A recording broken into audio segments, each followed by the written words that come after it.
is champion! Hey everyone, going to do a quick little snapshot video today of the ability of Pharah to hunt snipers down, to pick off snipers with her verticality and her ability to get to places that other heroes can't get to, specifically sniper nest that Widowmaker can establish on a map like Dorado, where there's easy cover to jump from building to building, to get to unique alleyways and places that Widowmaker dominates, and also Pharah has the ability to sneak around and get the jump on a Widowmaker, causing havoc on your team.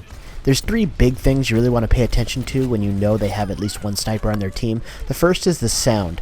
The sound design in this game is brilliant, and the fact that you can zero in on a sniper shot from pretty far away is key to zeroing in on where they're at. Along with the big echoing shot, usually there's a long red tracer bullet that you can visually see where that particular shot came from, assuming you survive it. And finally, if you gain a knowledge of the map, and particularly if you've played a Widowmaker in the past on these maps, you get a general idea where there's this meta placement for where snipers generally hang out, where there's the best spots for sniper nests, where it's hard for heroes to access that area or get angles of shots on them, but the Widowmaker can get wide angles on a big area to get the maximum amount of exposure to the enemy team. If you know where these areas are, you can generally know where you can set up your ambush for them with Pharah. Ultimately, Pharah's viability against snipers, particularly in ambush situations, is really dependent on the map.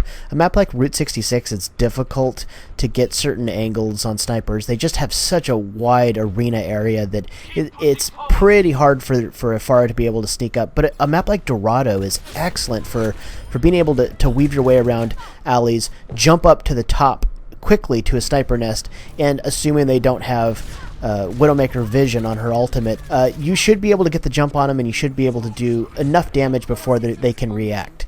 At least 2 Pharah rockets is usually enough to finish one off, and once they get hit by one, usually they go on the run, and it's scramble mode for them. You've taken them out of position, and you've done your team a solid as far as allowing them to push without that sniper support.